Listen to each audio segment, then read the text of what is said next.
Welcome back, Irish fans, to Breaking Down Braves Boys podcast. Notre Dame wins in a heart beater, a nail biter, whatever you want to call it. I'm about out of adjectives for tonight. But Notre Dame finds a way to win against a not great Boston College team in a game that really could have killed their resume. But sometimes avoiding the big loss is just as good as getting the big win. I said that line, I think, last Wednesday, and I'm going to say it again now. And it really applies to this one. I think this game was bigger than Saturday against Wake Forest, just because if you lose this game, completely kills the resume, almost puts you on the, probably does put you on the bubble, maybe puts you on the wrong side of it for now. But Notre Dame found a way to avoid the big loss, and that's the way that this team has kind of found their identity. They close big games, and that starts with Prentiss Hubb. Hubb wasn't great tonight. They didn't need all that much from him for a while, but late in the game, they needed a bucket. He got it. He got that interception to kind of, you thought ice it, and then Atkinson Langford goes down and hits the three, but Hubb comes back, hits 2 free throws, and Notre Dame wins the game. And Prentiss Hubb is kind of a microcosm of this team. When they're not playing well, they still find a way to win, and Prentiss Hubb has sealed the deal a few times in games like this. So huge win for Notre Dame, and defense is obviously going to be a story because they gave up 95 points, although that is overtime, a little inflated. But when you give them 95 points in any way, defense is going to be a story. But finding a way to win against the BC team that was playing out of their mind, it's probably the best I've ever seen this team play, including when they beat Notre Dame by 20 at their house. Notre Dame found a way to beat them, and I think that says a lot about them. And they've had a lot of games like this that have said a lot about them. This one was a classic Mike Brey win where the offense keeps them in it, and they just do enough defensively to kind of pull it out. I don't even know if they did that much defensively to win it, but the offense kind of wins in a shootout. And Notre Dame's found different ways to win this year. They've got stops when they needed to. They've held teams to very little points. They did that against Clemson on Saturday, 61 points. The zone really killed them. And tonight they found a way to win in a barn burner. So this team kind of has the mark of a veteran team. They find ways to win in a lot of different styles, and maybe in times that they shouldn't really win games. And the defense is obviously an issue, but I think that's the number one takeaway from tonight is Notre Dame avoids the big loss. They avoid the huge blip on their resume, and they find a way to win in a way that they probably wouldn't have found a way to last year. I mean, it's kind of evidenced by that game at BC last year. They lost 94-90, couldn't get a stop to save their life, and couldn't keep up offensively. And they couldn't find a way that time, but tonight they did. And I think that's a microcosm of this team and a microcosm of the leadership and the experience that they have. So big win for them, but got to go into the defense a little bit. If they defend like this, it's not going to be pretty for them. A lot of the time, the defense hasn't been all that great, but they've kind of got away. They've kind of got by on getting a stop when they needed to, or challenging a team just enough to kind of slow down their shooting. But tonight, couldn't do that. It's fine to – I think the second half defensive performance is okay. I think the offensive – or the first half defense was a little overblown in terms of effort. I don't think it was all that bad. I think mostly the story tonight was Notre Dame would have a bad defensive possession. The next possession, they'd have a good defensive possession. They'd do enough to get a stop, and then BC would either hit a circus shot, like Brevin Galloway would hit a deep three. Atkinson Langford would hit a deep three like he did towards the end of the game on that last possession.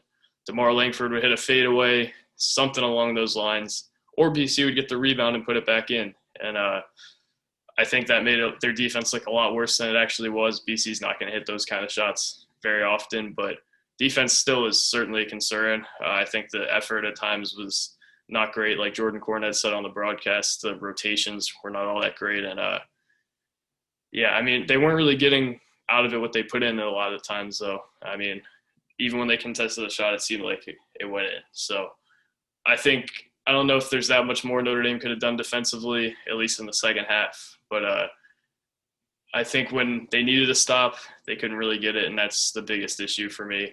Atkinson Langford hit that three, kind of a circus shot. Okay, cool. But I think the bigger issue is I think towards the end of regulation, Blake Wesley goes down and hits that layup that puts Notre Dame ahead. Notre Dame plays no transition defense at all, and that's the difference between the defensive performance against Kentucky, where they stopped Ty Washington, moved their feet, got in front of him, got their hands up. He misses the shot, Notre Dame wins. and this one where Machias Langford goes down the floor and blows by Nate Laszewski. Nobody really helps, and he's got a wide-open layup in transition to tie the game. And I think the defense certainly has to take a step. Anthony Solomon has done an awesome job with it. I think on the broadcast before the game, they actually said that this was Notre Dame's best defensive team ever, and they really jinxed them. Notre Dame did not have a great night defensively, obviously.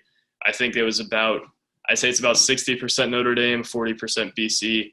Obviously, you want to see more from them defensively, but you got to give BC credit where it's due. They were out of their mind today, and Notre Dame found a way to beat them. So good win for Notre Dame, like I said, and finding a way in this game is just as important as the performance you had. And when they look at this game in March on the resume, they're not going to see that Notre Dame didn't play well defensively.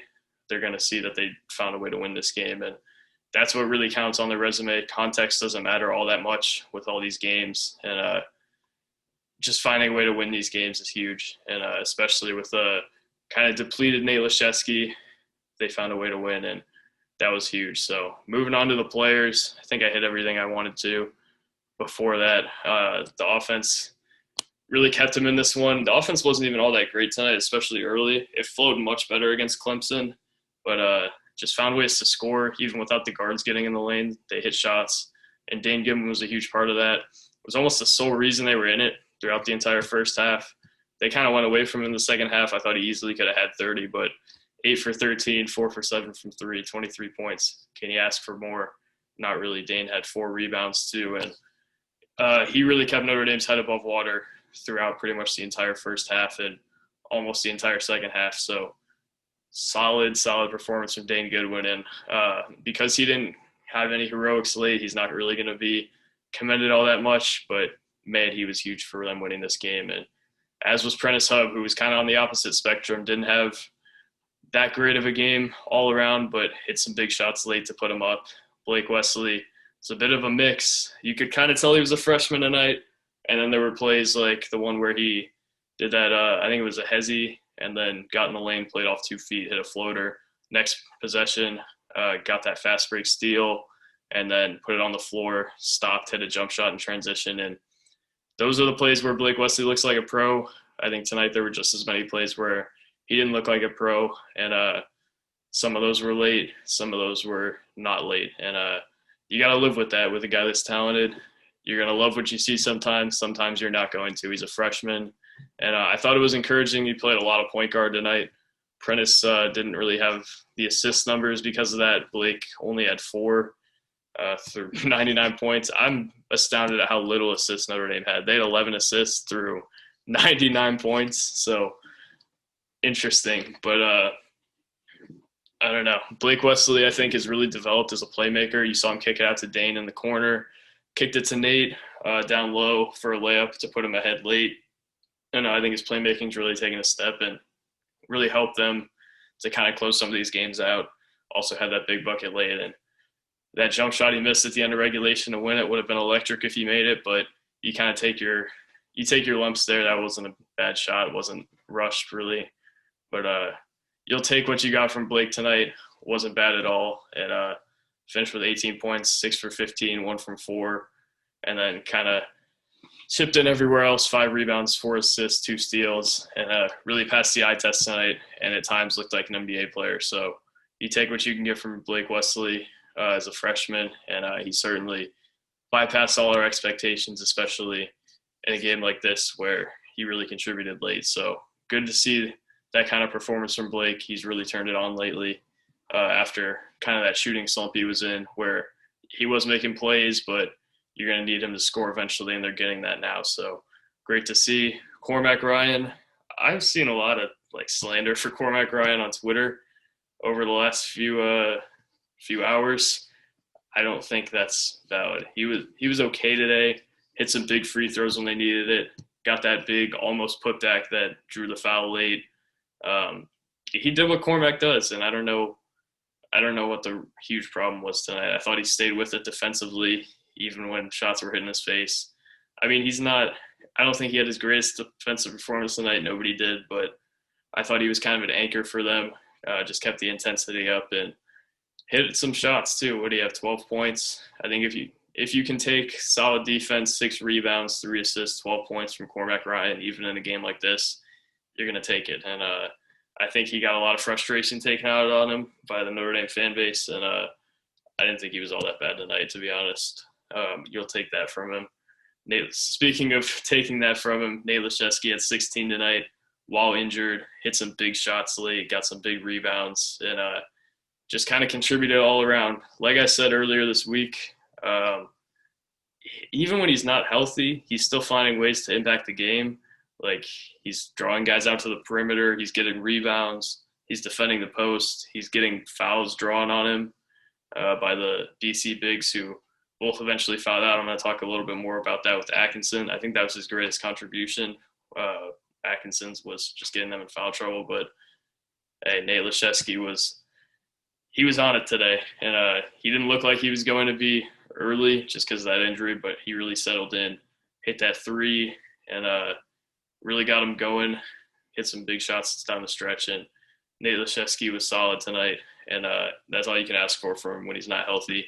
Really impacts the game in a lot of ways, and he did that tonight and impacted it by scoring a lot. So I'll take that from Nate, especially when he's not fully healthy. Can't wait till he gets that knee brace off and can really show what he can do again. But Paul Atkinson, man, he's the other front court guy, and I thought they could have used him even more tonight. He had 13 points, I think. Yeah, just double-check myself. 13 points, 9 free throws, got to the line a ton. Like I said, his biggest contribution was getting those bigs to foul out. And even after that, I thought they could have taken advantage of his matchup more, but just getting those bigs out of the game, especially Cormac, who's killed Notre Dame over the last few years. Atkinson kind of neutralized him, and it looked like he was losing that matchup a lot early, but got their bigs to foul out and took advantage of his matchup when they needed him to. I thought they should have gone to him the last play of regulation on the block. I thought he could have got an easy layup to win the game, but they made it a little bit harder than that, and it's fine because they got the win, but maybe it wouldn't have been if they didn't. Atkinson really neutralized BC tonight and took advantage of that mismatch, though, and that needs to be commended, and that was a big part of this win. Trey Wertz is the last guy I have to talk about. Seems like he's really settling in, was 1 for 3, 0 for 1 from 3 with 4 points, but I think more important than the numbers, he just looks so much more confident in what he's doing out there, and I think that's the most important part, like I said, with Trey Wertz at this point. Just kind of finding himself offensively.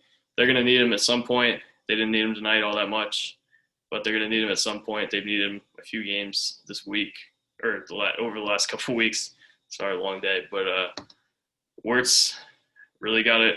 He didn't really get it going tonight, but he seems like he's finding himself, and that's what you can ask for. And this team seems to be finding themselves here down the stretch. Notre Dame has Wake Forest on Saturday. That's going to be another huge litmus test for the Irish to see kind of where they're at after a game like this. I think tonight said a lot about them, even when they didn't have their best. College basketball teams don't always have their best. We've seen that over the years with Notre Dame's and this year. And I wouldn't say they fully got their revenge on BC. Maybe that comes in the ACC tournament. But, man, you'll take a win from them after what happened last time. And I think that's all we can really ask for at this point, considering BC's unbelievable performances against Notre Dame. But solid win for Notre Dame, and they'll look to keep it moving Saturday against Wake Forest. So thank you guys for watching. Go Irish. Peace.